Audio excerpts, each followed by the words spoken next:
چې هغه حضرت سلیمان علیه السلام دی. د حضرت داود علیه السلام 19 زامنو او په 19 زامنو کې حضرت سلیمان علیه السلام ډېر قابل او پوه شخصیت و. تر دې حده پورې چې داود علیه السلام به کله فیصله کوله نو د سلیمان علیه السلام سره به مشوره کوله. ده نه به یې راوغوښته چې دا مسله پېښه را دې کې موږ څوک وو. او قرآن حکیم کې الله تعالی فرمایي یو واقع متعلق ففهمناها سلیمان چې داود علیه السلام یو شان فیصله وکړه او بیا سلیمان علیه السلام ته موږ په زړه کې بهتره فیصله واچوله، هغه ډېره مزیداره فیصله وکړه. الله ډېره پویه ورکړې وه په ماشوموالي کې، په هلکانه کې، ځکه د پلار د وفات نه پس 14 کالو عمر کې دی بادشاه جوړ شوی دی. 14 کاله ډېر لږ عمر یې. روڼې نور 13 دي، دی 19 دی. دا نه چې نور روڼې نو روڼې وو، قابلان وو، پوه د پیغمبر اولادو او پوه او علم دکې زیات و. په دې نسبت پلار د خپلې بادشاهۍ وراثت ده ته حواله کړه 14 کالو عمر کې. پلار اله بادشاہ دے حضرت داود علیہ السلام. نبی کریم صلی اللہ علیہ وسلم فرمائی حدیث کے راضی دا بخاری شریف چې 2 ښځې په لاره روانې دي، دواړو سره زامن دي، ماشومان تېرودونکي. یو ځای کې دمه وکړله، شرمخ راغی د یوې ښځې بچی وتښته. چې کوم ماشوم بل زوی پاتې شو نو دواړو ښځو پې دعوه وکړه. بچی خو د یوې دی، د یوې ښځې بچی خو شرمه خو تخته و، خو چې دا کومې دواړه ښځې دي دواړه وایي یو وایي دا زما دی بل وایي زما دی. یو یې خپله مور ده او بل پې دعوه وکړه. حضرت داود علیه السلام له فیصله راوړه وایي چې زمونږ د دواړو بچي وو او په صحرا کې وو. یوه ښځه وایي د دې بچی یې وړی دی دا زما دی، بله ښځه وایي نه دا زما دی، د دې ښځې بچی شرمه خوړی. بچی چونکې دغه وخت کې چې داود علیه السلام له فیصله راله مشرې ښځې سره و، چې کومه مشره ده غېږ کې د هغې و. او د کشرې ښځې خو ګوان هم نو، ځکه خو ځنګل و بیابان و څوک شته هم نه، ګوان هم نشته، څه خاص ثبوت هم نشته. نو حضرت داود علیه السلام دې ته وکتل چې چونکې قابضه دا مشره ده او بچی د دې په لاس کې دی، بېبستا دی. کشره ښځه خفه شوه چې دا خو بچی زما دی او مشر وی نه زما دی او ما له فیصله وشو. چې راتېر شو د داود علیه السلام نه راووتل نو حضرت سلیمان علیه السلام عمر 14 کالو نه کم دی اوس. هغه باندې رالل وی څه مسله شوه؟ بابا دله فیصله وکړه وی او وی ماشوم د چا شو؟ وی د دې مشرې. کشر وی دا زما دی، مشر وی نه زما دی او ما له داود علیه السلام فیصله وکړه. سلیمان علیه السلام ورته وی زه دله فیصله ونه کوم، که ستاسو خوښه او زما په فیصله راضي چې زه درله وکړم. کشرې وی خو ډېره ښه ده که زما شي چک. مشر هم وی چې پلار یې زما په حق کې فیصله وکړه، دا دیو هم کوي، ډېره ښه ده په تا فیصله کوم. ګوره هوښیارتوب ته. سلیمان علیه السلام وی چاړه راوړئ، چاړه یې راوړه، په کاڼي وواله تېرې کړو. وی د په دې څه کې؟ وی دا بچې به په میان 2 ځایه کړو، نیم به د یوې شي او نیم به د بلې شي. نیم به یې کړو ځکه ته وی زما دی، نه یې پرېږدې. او وی زما دی نو بل علاج نشته. ټوکړه باندې چې جګړه راشي نو بس خلک یې نیمه یې نو، په ځمکه جګړه راشي نو نیمه یې نو، په پیسو جګړه راشي د 2 کسو نیمه یې نو. دا ماشوم به په دا میانځ باندې 2 ځایه کړم، نیم د یوې ښځې نیم د بلې. چاړې ته یې ګوتې کړې چې ماشوم یې لاس کې واغې چې هغه کشرې چغې جوړې کړې، مشرې غږ نه کوو. او کشرې فریاد جوړ کړو، لوی چغې شروع کړې او وروڼې شروع کړې وی ای د خدای بنده سلیمانه دا ماشوم مه ذبحه کوه، د دې مشرې شو خیر دی خو مې ذبحه کوه، زما دې نه خیر دی، بس زما دې نه د دې دې خو ورې چاړه ولې یو نه ښکار یو چغې هغه نخرې یې جوړې کړې چې سلیمان علیه السلام پوه شو چې دا دومره درد دی کشر یې وکړه که نه او دا چغې ووالې دا بچي د دې د مشرو پروام نشته هغه په دې خفه کېږي هم نه چې بچی دې په منځ ولاړې شي او چغې خو دې کشرې جوړې کړې معلومېږي دا چې بچی د دې دی زړه د دې او درد دی ا بچی ته واغېسته کشرې دی او قرآن حکیم کې الله تعالی فرمایي ففهمناها سلیمان چې داود علیه السلام خو د ټیک ته د ظاهري دلیل په بنیاد فیصله وکړه خو هغه حقیقي علم او پوهه مونږ د سلیمان علیه السلام زړه کې اچولې نو چې څه فیصله به داود علیه السلام کوله د سره مشوره به یې کوله دې وجې نه علما وایي چې هغه انسان د مشرۍ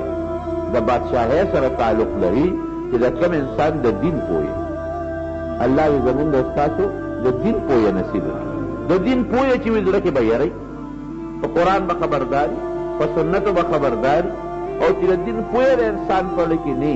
د خدای د رسول د کتاب نه خبر نه په زړه کې د الله یره نه د انسان ابه د بندګانو په منځ کې فیصله وکړي ابه قاضي سے جوړ شي هغه به بادشاه سے جوړ شي نو د مارونو دې نه دا مسله علما معلومه نو داود علیه السلام چې وفات کېږي هغه ته خو پته وه چې د دې یو بچي سلیمان علیه السلام عمر خو 14 کاله دی کم دی خو پوی ډېر زیات دی دې بچی وورثه سلیمانو بس هغه میراث ده بادشاهۍ زما تا ته پاتې او ته به زما نه پس بادشاه د پلار د وفات نه پس دی بادشاه شو رب العالمین داسې کمالات او خصوصیات دله ورکړل چې په ځمکه د بادشاهانو نه داسې کمالات لکه یو کمال د ده زبردست کمال چې الله ورته هوا تابع کړه وسخرنا له الریح موږ ورته باد تابع کړه دا هوا د هغه په اختیار کې کړه الله دا خو د الله خوښه ده د چا باد تابع کړي د چا بل شی تابع کړي د چا حیوان تابع کړي قرآن حکیم کې الله تعالی فرمایي چې دا حیوانات چې څومره دي دا ما ستاسو تابع کړي قرآن حکیم کې الله فرمایي دا دریابونه الله ستا تابع کړي دي سفر پکې د پاسه لګی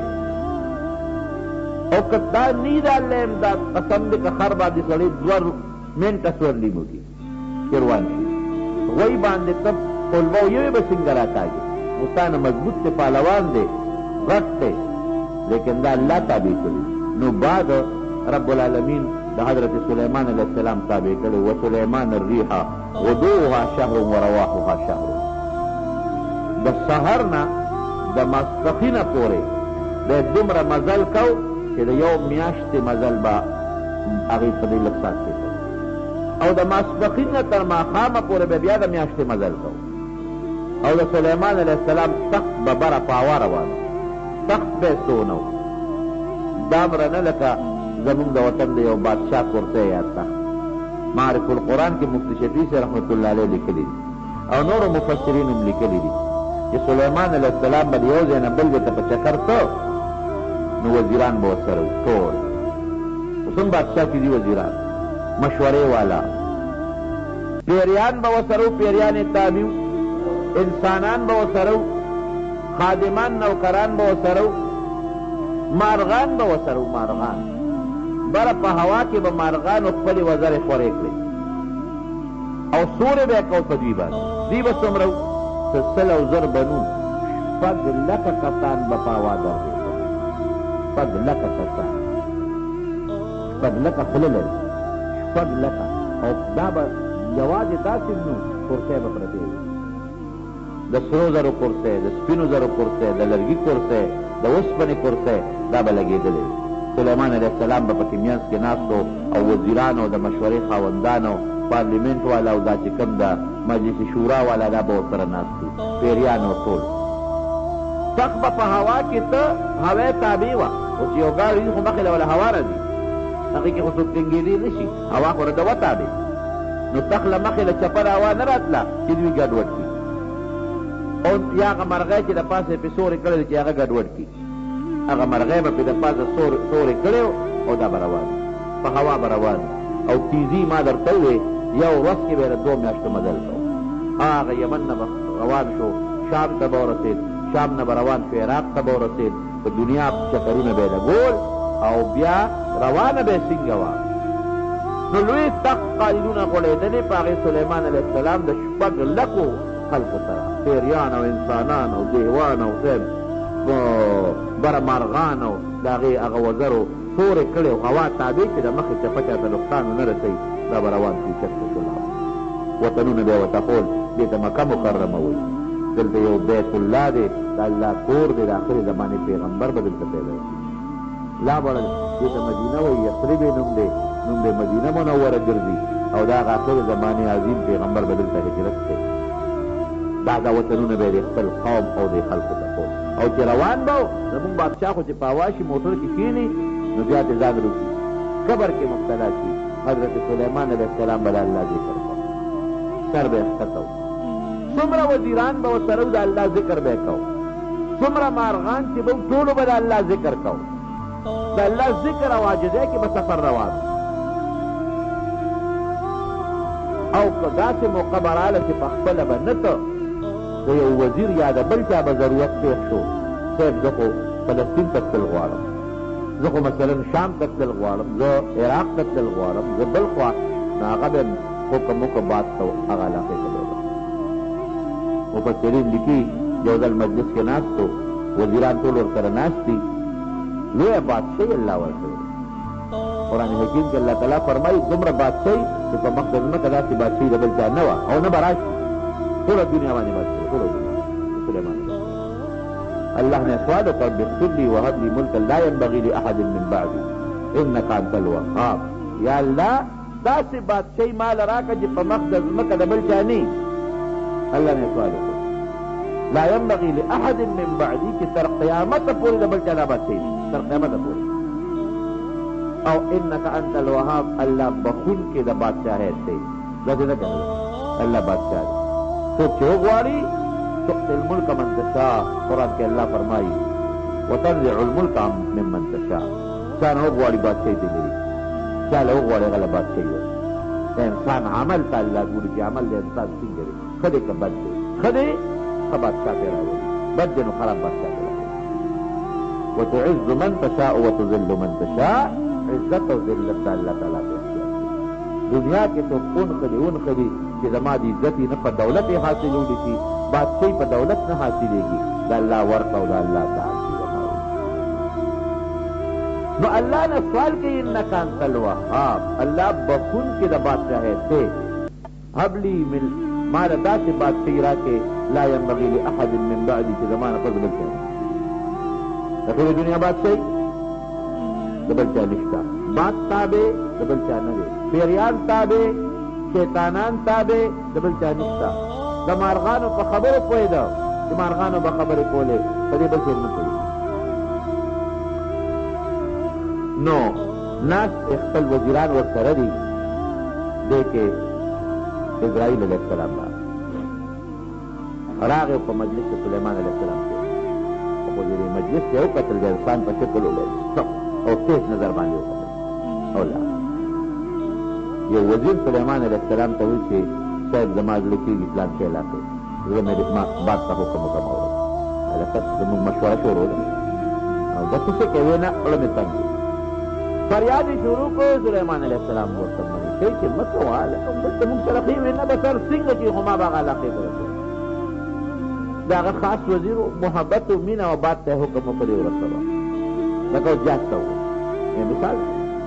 هغه علاقې ته ورسوه لږ ساعت پس حضرت اسرائیل علیه السلام راغی د سلیمان علیه السلام مجلس کې هغه د تپوس وکړو چې وختي په لاره ته تېر نه شوې او تېر شو زما د دربار ته دې وکتل او ډېر ستر نظر سره طبیعت کې ډېر ښه و سلام پرې واچو خو طبیعت کې ډېر ښه و څه چل وی حیران شومه الله راته حکم وکړو چې د سلیمان علیه السلام یو وزیر د فلانکي نوم دی او دې به د دنیا هغه فلانکي ګوټ کې فلانکي کلي کې فلانکي ځای کې په ځمکه ناست دي ورته ساتې وباسه وخت پکې وله زه په دې لار راتېر شومه چې مې وکتل تا سره ناست دی اوس توکم دې خو دلته ناست دی ما ته خو الله هغه ځای ښولی دی هغې ته خو د میاشتې مزل دی بلا مزل دی هغې ته دلته دې ساوخ کېنشم لکه اسرائیل علیه السلام ته الله چې کوم انسان وښیي او د هغه هغه ځای ورته وښیي چې فلانکي ځای کې به ناستې ساتې وباسه هلته به دې وباسي نو ما ته خو الله د دې سړي متعلق هغه ځای ښولی دی هلته خو بلا مزل دی او دې نو هلته رسېدی هم نشي ګرانه خبره یقین نه دی اوس الله هم دروغ نه وایي او نه الله خطا کېږي الله له خو ډېر لوی علم دی وایي مې چې د الله خبره به منم حقه ځای ته ورغلم چې ورغلمه ټیم خو لا و چې هغه ځای ته ورسېدم هلته راته ناست چا به ناست دا مې ترې چته کړه الله ته مې ورسېدم وګوره ورته کوم ځای چې د انسان د مرګ دپاره مقرر وي کوم ټیم مقرر وي نه هغه ځای بدلېدی شي او نه هغه ټیم کې فرق پاتې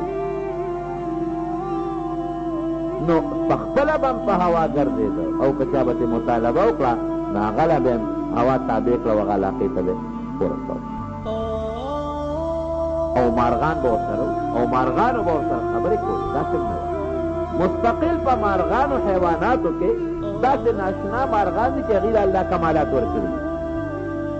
لکه د هدهد واقعات وروسته درته وایم صبر کوه نو ملا جرګک به مستقل ګرځو دا ځان له انجینیر و د اوبو معلومات به یې ولټول بهر کې په مارغانو چې به خبرې کولې سلیمان علیه السلام په پوهېده او ده به مارغانو سره د هغوی په ژبه خبرې کولې هغه یې پوهول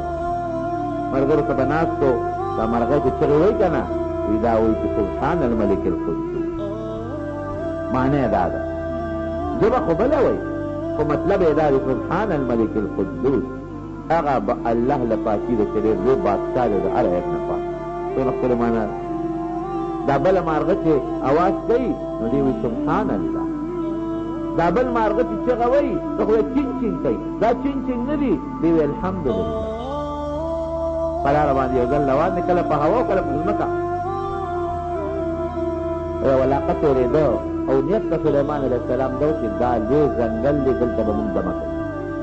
خو هغه وادي النمل ده میږیانو علاقه وه اوس هم بعضې شړوه علاقو ته که تاسو ورغلی چې د انسان قدم هغې ته نه وررسي نو هغې کې میږي ډېر زیات هر ځای له میږو سوړه دلته سوړه هلته سوړه هلته سوړه سړي ته ځای پکې نه میلاوېږي چې په یو ځای کې څادر خور کې پکې کښېني میږي دومره ډېر نو سلیمان علیه السلام چې کومې علاقې ته نیت کړی نو په هغه علاقه کې چې دوی ورورسېدل نو هغه د میږیانو علاقه بله دا واړه او غټه او نري د میږو ډکه وه نو یو میږی دی د دې میږیانو هم یو مور وي لکه د شاکره مچو چې یو مور وي ټولې تابع وي دارنګې د دې میږو هم یو مور ده هغه راووتله او چې د لښکر د سلیمان علیه السلام ته وکتل نو خپل میږیانو بچو ته اعلان وکړه وی ای بچو سلو ته ننوځئ یا ایها النمل ادخلوا مساکنکم لا یحطمنکم سلیمان وجنوده وهم لا یشعرون ای میږیانو بچو سلو ته ننوځئ سلیمان علیه السلام په ډېر لوی دوم دام او غلبه کې را روان دی او ګورې خبریز مریض به هم کي ځکه بلا لښکر دی ورسره او انسانان دي ورسره او حیوانات دي ورسره په خپو کې به هم دل کي او هغوی ګورې په ځان نه پوهېږي هم لا یشعرون دا چې یا خو پته نه لګي لاندې زمکې ته خو څوک نه ګوري چې په لاره ځي او بعضې مفسرین یې دا معنا کوي چې ډېر لوی په دې ځای کې روان دي په ډېر لوی دغه کې شان کې روان دي نه پوهېږي ګورې برباد کوي فتبسم ضاحكا من قولها چې د دې میږې دا خبره یې واورېده نو سلیمان علیه السلام موسکی شو ملګرو ته یې واورېدل وی نه صاحب وی هغلته یو میږی ده او ملګرو ته خپلو بچو ته اعلان وکړه چې هغه را روان دي او ملګري ورسره دي او ګورې پښو لاندې به مو دل شي او پوهېږي نه دا ځای بدلو ښه بلکل دلته د میږیانو کلي دی د میږیانو وطن دی او بعضې مفسرین لیکي چې بیا هغه میږی سره خبرې مو کړې چې څه دی خیال دی وی میږی ورته عجیبه نصیحت وکړو ای سلیمانه الله بادشاهي درکړه شکر ادا کړه اے سلیمانه الله پیغمبري درکړه شکر ادا کړه الله ډېر لوی شان درکړه په دنیا کې د لوی بادشاهي درکړه د دنیا خلک یې درته تابع کړل اے سلیمانه ګورې ستا د خشته وجود له یو داسې وزن شته چې دا به مړاوي شي ای ګوره میږی ته اے سلیمانه ستا د بادشاهۍ له داسې روز شته چې دا به ختم شي اے سلیمانه دې وخت ته امر حکم بکې امر یو خو زمونږ دا غلطه معنا خلک کوي حکم کوونکی هر ځای پرې حکم چلیږي یو وخت به بیا ستا متعلق حکمونه کېږي چې دا خبره سلیمان علیه السلام واورېده نو وجود یې غوني غوني شو ویښتې ودرېدل او په ژړا شو او چې کله به هم د هغه میږی نصیحت حضرت سلیمان علیه السلام ته را یاد شو نو په ځمکه په سجده به پروت و جړل به تر هغې پورې یا به بېهوشي پرې راغله او یا د هغه میږی هغه خبره به پرې ورسي او یو ځل دقسې په لاره روان دي قحط راغی چې قحط راغی نو ملګرو ته یې ویې داسې کوو چې بار وځو د باران دپاره سوال کوي استسقا دپاره اوس هم دا مسله ده چې کله هم باران بند شي نو مسلمانانو له پکار دي چې هغې د استسقا بات کوي نو استسقا باران دپاره سلیمان علیه السلام سره د خپلو ملګرو بهر ته روان چې د کلي نه لږ بار ته ووتل یو میږی د خپل چته کړی ده تر دې خو په خبرو پوهېده د خپل چته کړی د هغه میږی او د الله نه سوال کوي او څه سوال کوي وی یا الله قات دی زمونږ خوراک نشته هېڅ قسمه خوراک نشته نو یا الله مونږ خو د لوږې نه مه وژنه او یا الله دا حیوانات د لوږې نه مه وژنه او نبي علیه السلام چې به هم دعا کوله نو ویې که نه وی یا الله وی دا خپل حیوانات پې سیراب کړه نو هغه میږی هم خپل چته کړې وه وی یا الله دا حیوانات د لوږې نه مه وژنه مونږ خو د لوږې نه مه وژنه الله باران وکړه سلیمان علیه السلام خو په خبرو پوهېده چې دا خبره یې اورېده نو ملګرو ته ځای کېدو ولې استسقا مونځ نه کوو وی نه یو میږی د الله نه سوال وکړو ما د هغې اواز واورېده او ما ته هم د الله له طرف نه وحی شو چې دغه میږی سوال مې قبول کو باران کو هغه میږی سوال مې قبول کو باران کو واپس راغی نو الله دا یو عظیم طاقت ورکړی چې میږیانو به خپلو ژبو کې خبرې کولې نو سلیمان علیه السلام به پوهېده هم او ده هم هغه ژبه وې چې د هغه په خبرو به میږیان او دا حیوانات او دا څیزونه میزونه پوهېدل دا خو یو بادشاه یو په ټوله دنیا بادشاهي او دویم څه په میږیانو او د حیواناتو سره خبرې کولو د هغوی په خبرو پوهېدل دریم یو عظیم صفت حضرت سلیمان علیه السلام د رب العالمین ورکړي هغه نو دا وه چې پیریانو نه به یې کار اخیسته پیریان یې لکړې شي پیرې به چا پلاټه شي نو خو ځان له مصیبت پیرې تابع پیریان او چې څه به یې پرې کول هغه به یې پرې کول ومن الجن من يعمل له او پیریان با کارونه به کول یعملون له ما یشاء من محاريب و تماثيل و جفان كالجواب و قبور الاسیاء داسې څیزونه به یې ورله جوړوله چې هغه د دنیا انجینیر نن نشي جوړولی غټ دیګ به یې وله دومره جوړ کړه چې هغه به د ځای نه چوچتولی نه شي په ځای به پروت و په هغې کې به پخلي کول غټې غټې کاسې او پینې او دا غټې غټې سرې دا به یې ورته جوړولې او په هغې کې به خلک راتلل ډوډۍ به یې خوړه سخي خو هم ډېر زیات وکړه واصلنا له عین القطر قرآن کې الله فرمایي وی ما وله د پیتلو پیتل نی دا زیړ د تانبې د دې چینونو راته به یې ولېږي وایي چې الله دې سره شو بس خبره دې خلاصه کړه د تانبې د پیتلو نهرونه به به یې دل اوس تانبه او پیتل چا پلار پیدا کولی او که پیدا کړي نو ویلي کول یې څومره ګران کار دی نه هغه ته به دغسې لکه داود علیه السلام یې پلار هغه ته الله اوسپنه نرمه کړې وه ده د الله نه پیدا کړي نو د پیتلو او د تانبې دیګونه د هغې لوښي د هغې غټې غټې ترې پخلي به هم پکې پیریانو کول او صاحب هغې کې به ډوډۍ مچول او خلک به راتلل هغه به یې خوړل پیریانې ته او قرآن حکیم کې الله فرمایي په دریاب کې به یې غوپې والې پیریانو او دا ملغلرې او لالونه او دا قسم قسم اعلی اعلی څیزونه به یې ورسره بیت المقدس یې پرې جوړ کړو بیت المقدس په پیریانو بیت المقدس لومړی چا جوړ کړی دی حضرت ابراهیم علیه السلام او دا غزوی حضرت اسحاق علیه السلام او بیا د هغې نه پس بهترینې طریقې سره حضرت سلیمان علیه السلام بیت المقدس جوړ کړ او په پیریانو به لګیا او کار به پرې کوو داسې طریقې سره بیت المقدس جوړ کړ چې پیریان پکې لګیا دي او شوه روز پکې خدمت کوي اعلی قسم لرګې بهترین قسم کاڼي ماربلې په هغه زمانه کې او خشته خشته کاڼي به یې تراشل د هغې نه به یې ستنې ورته جوړولې او دا ملغلرې به یې راوړلې او قیمتي قیمتي کاڼي به یې راوړل یاقوت او مرجان هغه به یې پکې لګول هغه زمونږ پښتانه وایي که پیریانو ته غزني ته دي یو ځای نه بل ځای ته به تلل او راتلل او کار به یې په هغه پیریانو کې کوه او هغه زمانه کې فوټوان جوړول جایز یعملون له ما یشاء من محاريب و تماثیل دا جایز فوټوان اوس منع شوي دي حرام دي نو دا قسم قسم تصویرونه او دانچې او لکه اوس خلک دا سینری لګوي د بوټو بوټو د غرونو د زیروف تصویر حرام دی هغې به پکې دا سینری او دا تصویرونه او دا قصې پسې لګول کشته قیمتي اعلی جومات یې جوړ د پیریان لګیا دی خدمت کوي او چې کوم پیري به پکې سرکشي کوله خدمت به یې نه کو کار به یې نه کو هغه له به سزا هم ورکوله هغه به نور پیریانو ته وي چې اوچتې کې دریاب کې څو غوټۍ وله ورکړې وی وهوې ته کوې د پیریانو ځان له یو نظام یې چلو د هغې قاضي دی او د هغې ججان دي او چې چا پکې زیاتې به کو سزاګانې به یې ورکولې د هغې ځان له خپل جیلونو او خپل نظام او د انسانانو ځان له زمارونو قرآن حکیم کې الله تعالی فرمایي کہ داسې کار به د پیریانو نه اخېسته چې په مخ د ځمکه داسې کار بل چا د پیریانو جناتو نه نه دی اخېسته موږ به ته جنات تابع کړي خو چې کله جومات تقریبا په تیارېدو ته شو او لږ کار پکې پاتې دی نو ملک الموت ورته راغی چې ستا ټیم پوره دی د مرګ وخت یې پوره دی الله زما خو ټیم پوره شو خو جومات د بیت المقدس نیمګړی زما خو دا ارمان دی چې دا جومات پوره شي او که زه مړ شم دا پیریان نه چاپلا به کار وایي او انسانان خو دا جومات نشي جوړولی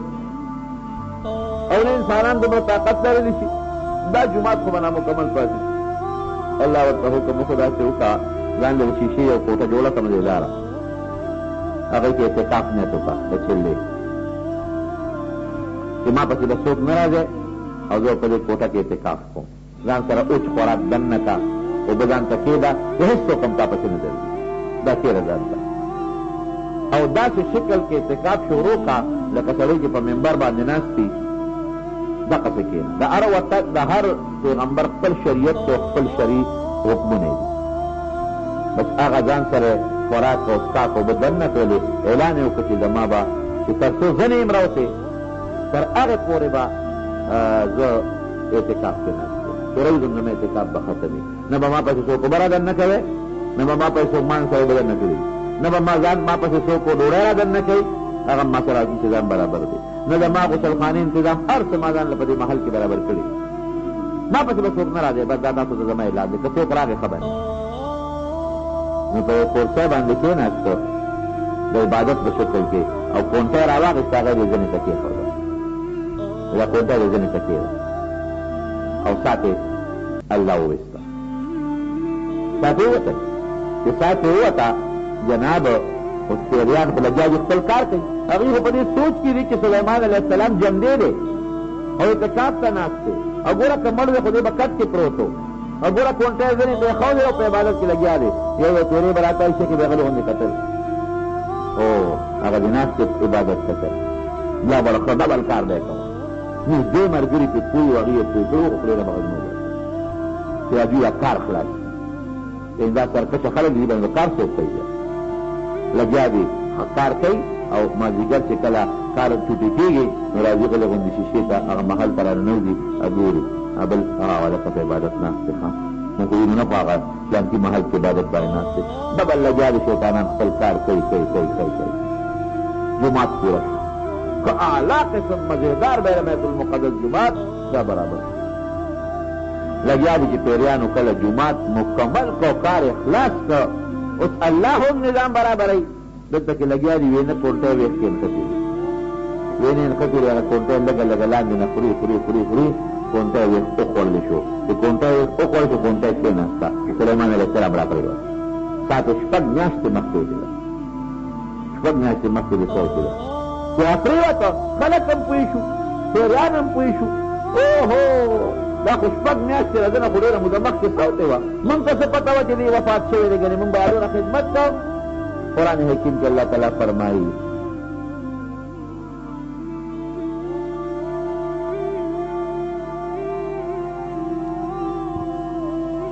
نو یو ځای کې دمه وکړه ملا جرګک به مخکې دیږي چې کوم ځای کې به یې دمه کړو وګوره اوبه شته که نشته هغه راغې وی حضرت دلته کې ډېره زیاته اوبه ده او ډېره نږدې م ده دلته دمه وکړې هغه ځای کې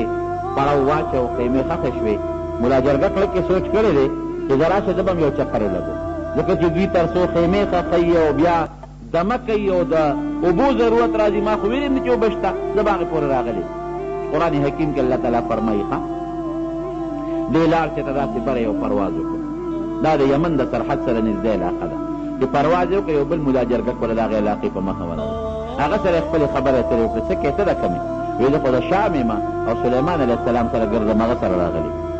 ویې ته را کوم ځای ویې زه د یمن د علاقې د سبا ویې دلته دغه شته څه آبادي شته او دلته خو یو ډېره زبردست آبادي ده یو ښځه ده او د هغې نوم بلقیس دی او هغه د هغه خلکو مشره ده او د هغې لاندې د دنیا وزارتونه دي ډېر ناشنا تخت شاهي دی بلا فوج دی دوی ملا جرګک ویې راشه معلومات به حاصل کړم او سلیمان علیه السلام ته بال وویل ورسره لاړ چې لاړ هغه ټول هر څه پر خپلو سترګو وکتل دلته د سلیمان علیه السلام د مانځه وخت راغی چې مانځه اواز راغی وی هدهد څه شو هدهد نشته بس غصه شو چې دې نېکبخت مونږ ته اوبه ښولې وې چې مونږ اوبه رایستې وې چې مونږ هم کړی وې لأعذبنه عذابا شديدا او لأذبحنه او ليأتيني بسلطان مبين یا به دې ما ته دلیل پیش کوي چې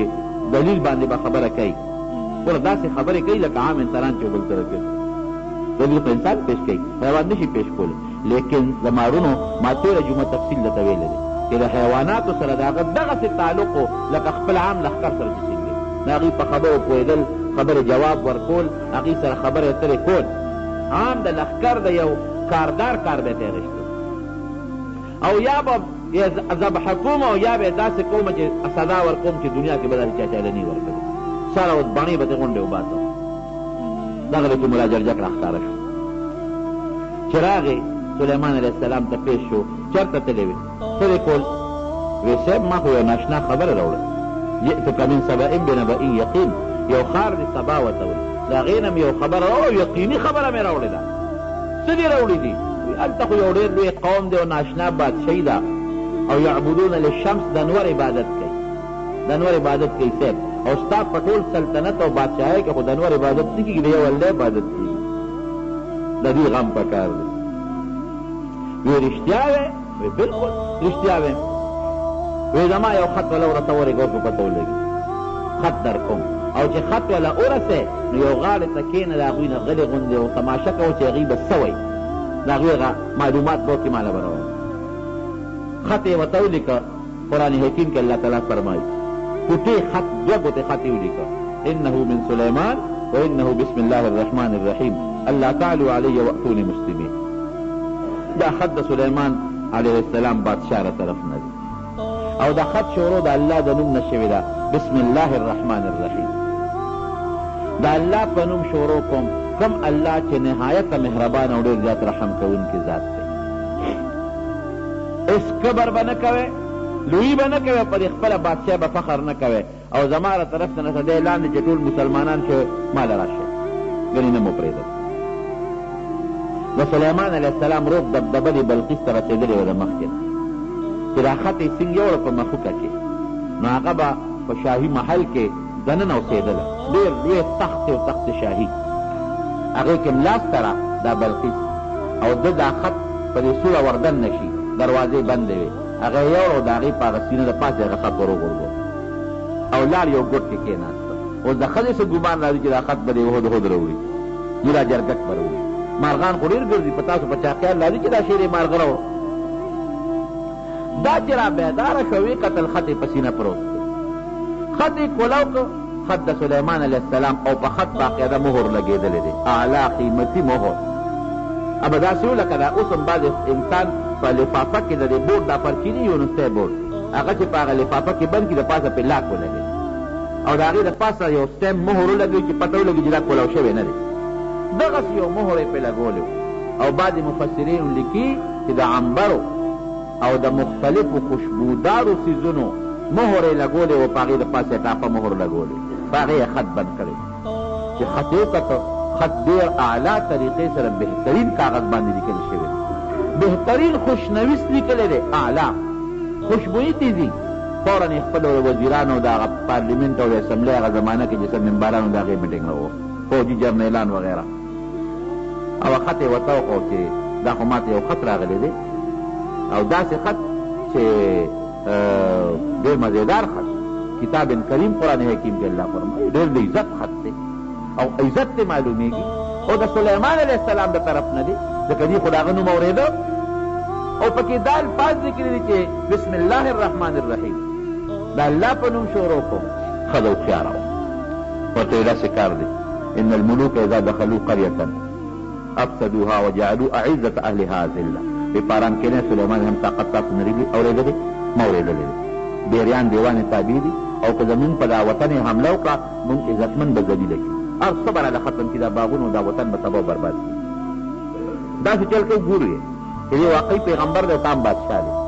که دې پیغمبر یې خو تابع دی او تام بادشاه یې بیا به ستا سره مشوره ومنه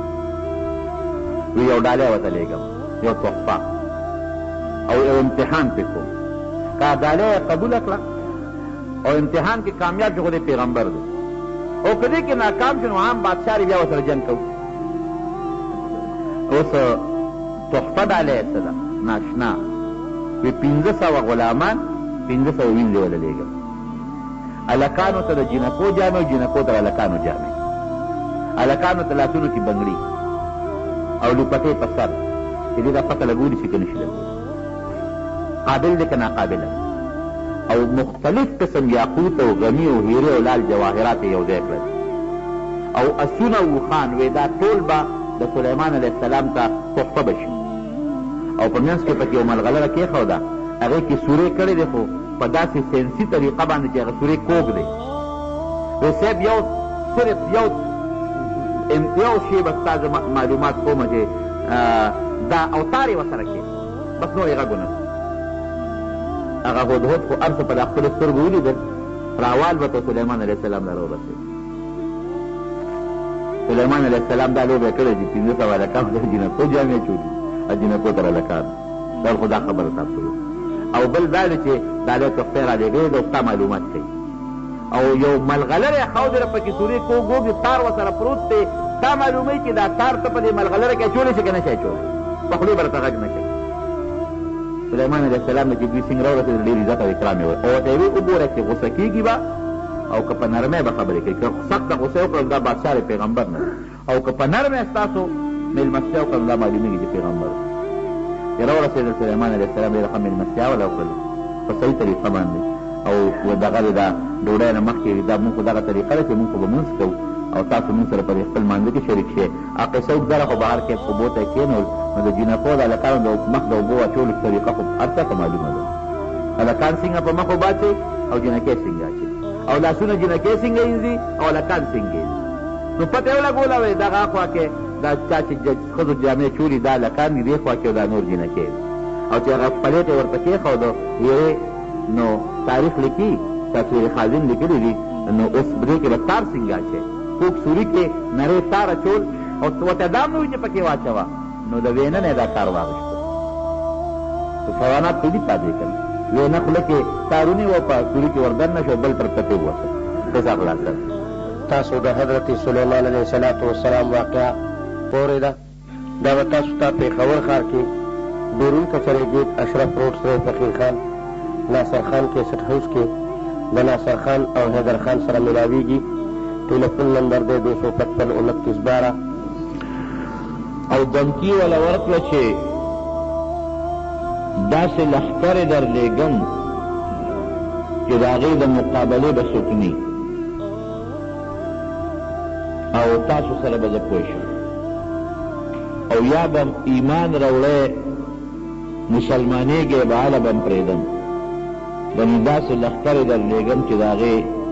مقابله تاسو نشئ کولی او واقعي چې د چا انسانانو باندې دوی حکومتي او پیریان هم د هغه تابع وي او هوا هم تابع وي او مارغان هم تابع وي د چا پلار به ورسره جنګ وکړي او د ټولو یوه لویه خبره خو د الله امداد دی ځکه دا ټول هر څه خو ورته الله تابع کړي دي د الله امداد دی د الله امداد کې چا سره وي او هغه په طاقت کې لږه وي کم من فئة قلیلة غلبت فئة کثیرة بإذن الله نو د الله په حکم او د الله په طاقت وړه ډله په لویه ډله غلبه حاصلولی شي ډالۍ چې کله واپس بلقیس ته ورسېدله او د سلیمان علیه السلام دمکین ورته ورسېدله نو فورا هغې بیا خپل میټینګ راوغوښته او خپل وزیران او چې کوم فوجي مشران ټول یې راغونډ کړل او بیا هغه خپله سردوباره کړه خبره چې یاره دا سړی عام بادشاه نه دی او دا د الله پیغمبر معلومیږي د عام بادشاه خو پیریان تابع نی، ده خو پیریان هم تابع دي. د عام بادشاه خو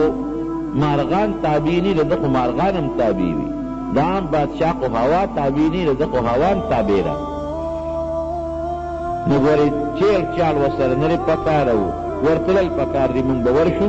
چې دې راځي او په مونږ حمله کوي او مونږ رسوا کوي، د هغې نه ښه دا ده چې مونږ مخکې ورشو. او بیا ګورو په خپله به ووینو که خبره همداسې وه نو ښه ده که نه، مسلمانان به شو، د دین به قبول کړو، بادشاهي به پاتې شي په خپل حال. او که بالفرض دې رښتونې وي او مونږ بیا هم د دعوت قبول نه کړه، د پیغمبري مونږ بیا هم د مرسته ونه کړه، مونږ په ایمان راونه نو اخرت هم تباه شو، دنیا هم غرقه شوه، بادشاهي به هم لاړه شي. ګوره هوښیار بنده و.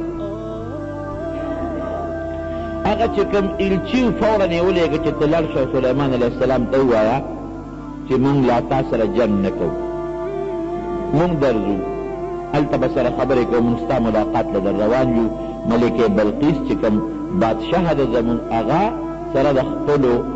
وزیرانو، د خپلو مشیرانو، د خپلو کاردارو ستا ملاقات له درځو، سره مخامخ په مخامخ به خبرې وکړو.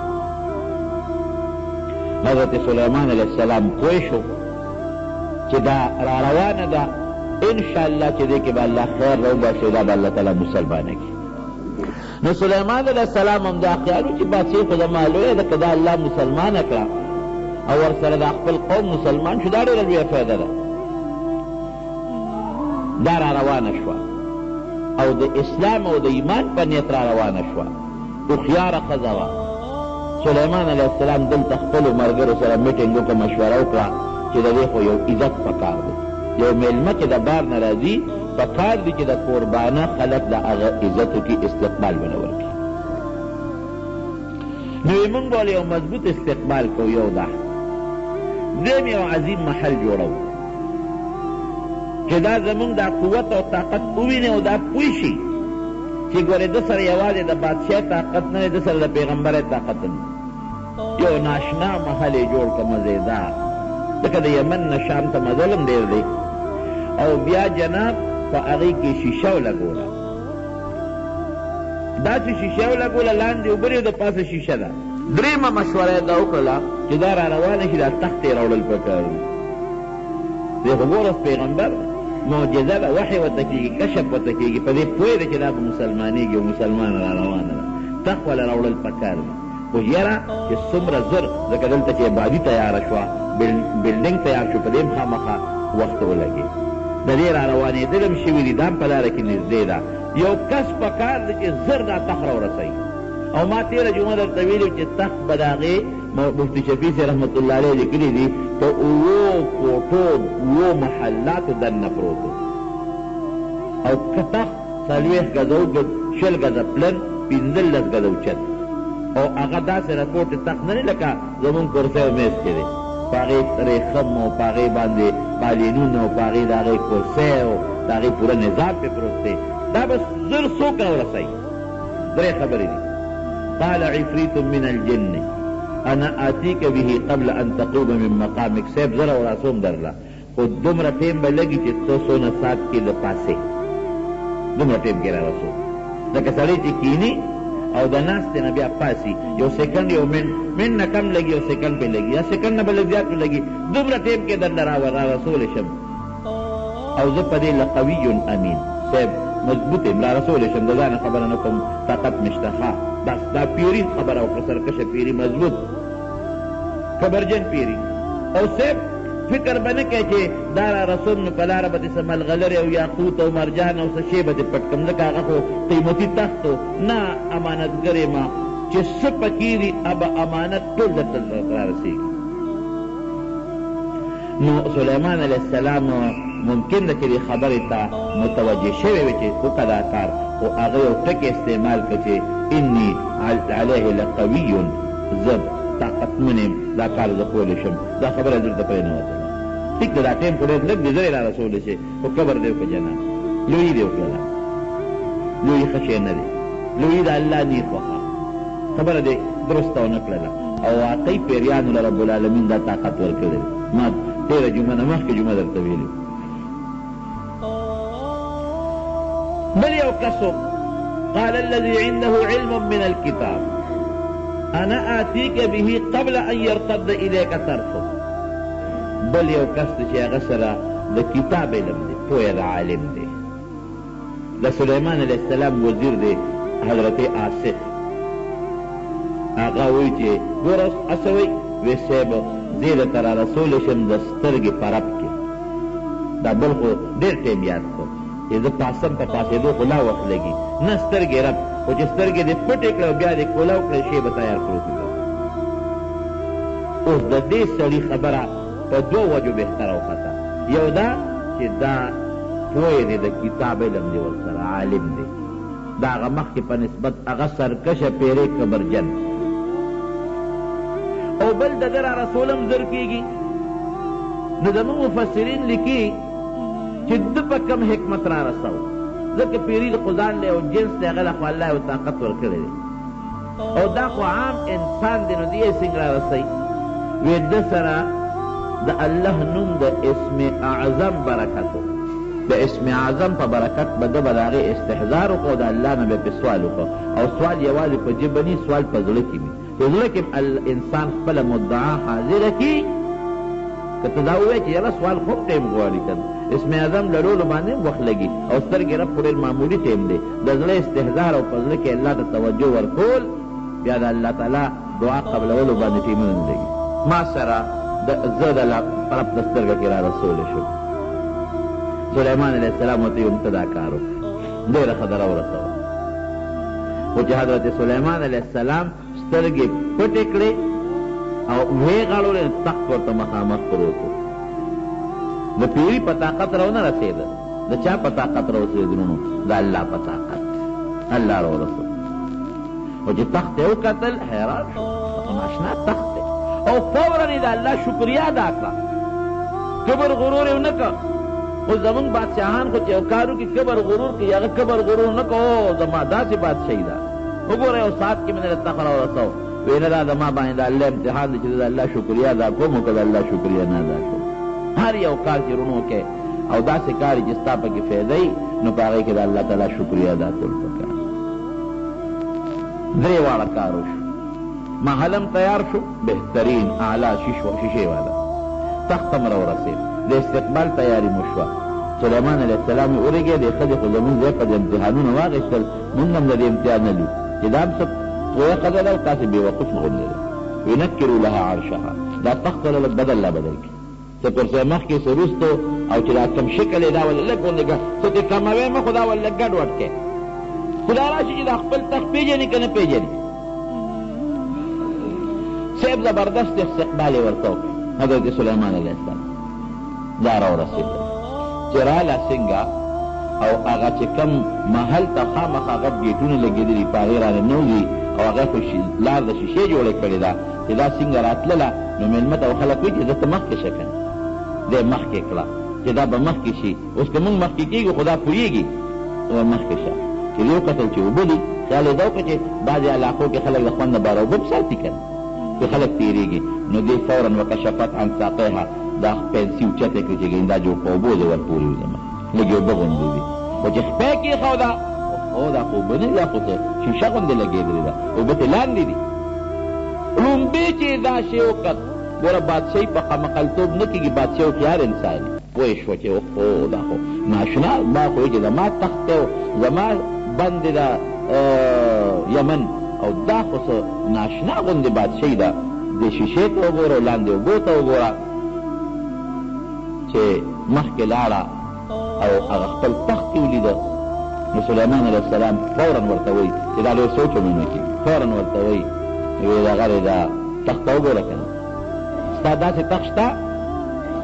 داسې تخت دې شته را چې زمونږ سره دی؟ چې لږ غوندې وکتل، وی کانه هو، وی دا خو زماغه معلومېږي، دا خو هغه شان معلومېږي. خو دا لفظ یې ځکه وایي چې لږ تبدیلي پکې راغلی وه که نه،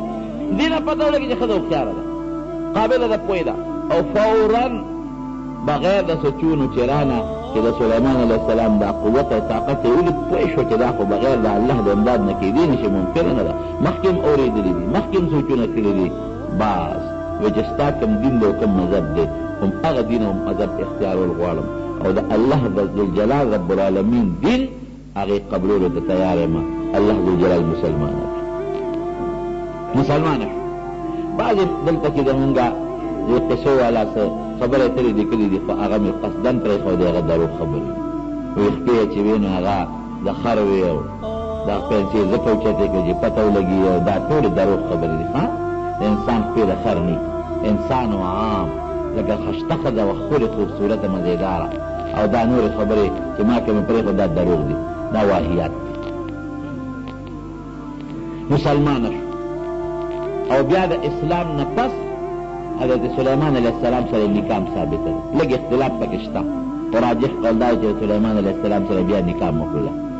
او بیا حضرت سلیمان علیه السلام هغه خپله بادشاهي ورته واپس کړې ده. بعضې علما لیکي چې نه، دا خو ښځه وه او د ښځې بادشاهي خو مناسب نه، نو دی ولې بادشاه کړه واپس؟ دا د هغې خپل شریعت، زموږ خپل شریعت دی، د هغې خپل شریعت. هوښیاره ښځه وه، پوهې وه، قابله وه، خپله بادشاهي یې ورته واپس کړې ده، د یمن بادشاه وه، او د سلیمان علیه السلام سره نکام ثابته ده. یو ځل بیبیانې هم ګڼې وې، پیغمبر له الله ډېر طاقت ورکړي. حدیث پاک کې راځي چې د یو پیغمبر طاقت دا د 100 جنتیانو عمره دی، د 100 جنتیانو عمره، او د یو جنتی طاقت د دنیا د 40 ځوانانو عمره دی. نو د پیغمبر طاقت تقریبا دومره دی لکه 4,000 سړي چې وي، د 4,000 سړو برابر د پیغمبر طاقت دی. یو ځل یې ماسخوتن قسم وخوړه، انسان دې بیا هم کله کله خطا شي،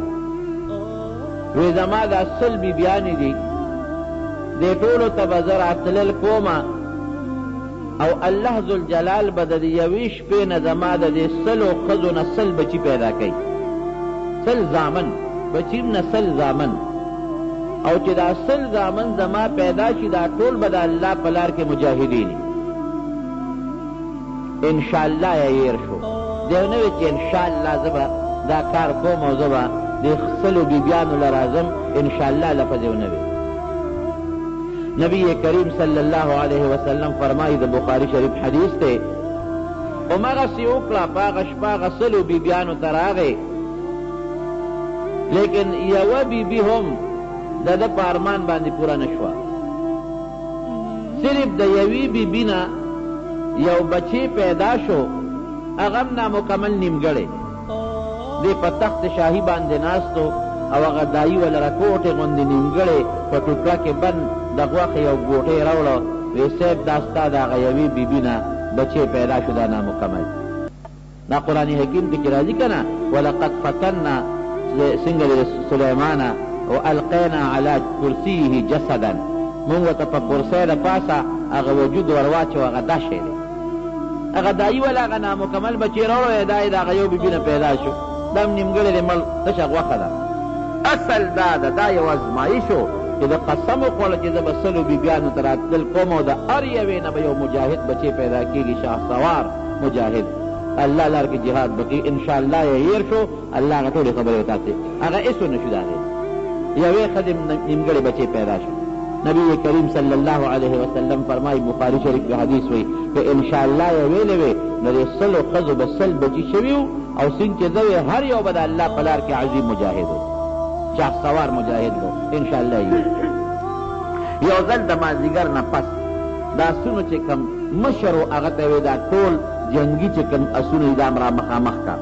لږ زه معاینه کوم، لکه یو کمانډر ان چیف یا یو بادشاه راشي، هغه د هغه خپل فوج د هغه ګوري، هغه پریټ او هغه پسې پسې هغه تماشه کوي. دارنګې نه وي دا خپل زما چې څومره اسونه دي شهسواران دي را مخکې کې لږ اندازه دي، ځکه عمر او ژوند یې ټول په جهاد فی سبیل الله کې تېر شو.